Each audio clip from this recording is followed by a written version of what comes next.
말씀이 오염되는 것, 바로 그게 위기입니다. 말씀대로 믿지 않는 것, 바로 그게 위기입니다. 말씀대로 살지 않는 것, 바로 그게 위기입니다. 그렇다면 우리는 무엇을 믿고 있습니까? 말씀은 뭐라고 합니까?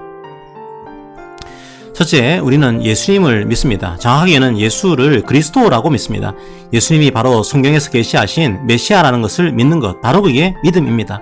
예수님 외에 다른 구원이 있다고 전파하는 것, 그건 성경의 믿음이 아닙니다. 다른 믿음인 거죠. 요한은 예수님이 그리스도요, 하나님의 아들이라고 하는 증거를 제시합니다. 세 가지 증거를 제시하고 있죠. 물과 피입니다. 자, 물은 예수님이 받은 세례를 말합니다. 예수님께서 세례를 받으실 때 성부 하나님께서 친히 예수님을 증거하셨습니다. 피는 십자가 죽음을 말합니다. 피는 예수님이 사람이셨다는 사실을 증거합니다. 그리고 그 피로 인류의 죄를 속해 주셨다는 사실을 증거합니다. 그런데 요한은 하나의 증거를 더 제시하고 있습니다. 바로 성령 하나님이십니다. 성령께서 우리와 함께 하셔서 이 사실을 믿게 하십니다. 그러므로 우리는 우리 안에 증거를 갖고 있는 자들입니다. 바로 우리가 이 물과 이 피를 증거로 믿는 이유가 무엇입니까? 그 말씀을 우리 마음판에 새기신 성령 하나님의 은혜입니다. 성령님이 충만하신 증거가 무엇입니까? 그곳에 말씀이 살아있는가? 그곳에 예수 그리스도가 증거되고 있는가? 그것이 바로 본질적인 성령 충만의 표지입니다. 예수님을 나의 주님이요, 나의 하나님이라고 고백하십니까? 그 고백을 하시는 분들은 성령님께서 함께 하시는 분들입니다. 그런데 갑자기 요한은 사랑을 믿음의 증거로 말합니다. 교회 내에서 형제에 대한 저주가 난무한다, 서로 욕하고 때리고 난리가 났다, 적어도 그 순간만큼은 사랑도 없고 믿음도 없는 겁니다. 바로 과거 이단들의 모습을 닮아가고 있는 거죠. 자, 그리고 이 믿음의 결과는 무엇입니까?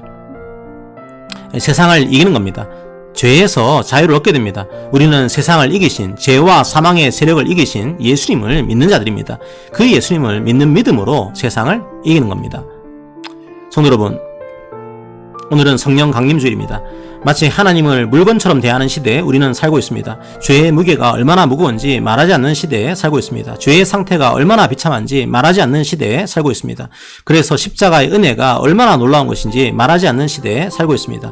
그래서 예수를 그리스도로 믿는 것이 아니라 마치 예수님을 알라딘의 요술 램프처럼 사용하고 있는 시대에 살아가고 있습니다. 하나님을 장풍처럼 부리는 시대에 우리는 살고 있습니다. 자신의 욕망을 채우는 수단으로 예수님을 부르짖는 시대에 살고 있습니다. 예수님의 물과 피는 사라진 시대에 살고 있습니다. 성도 여러분, 가짜 믿음에 속지 마십시오.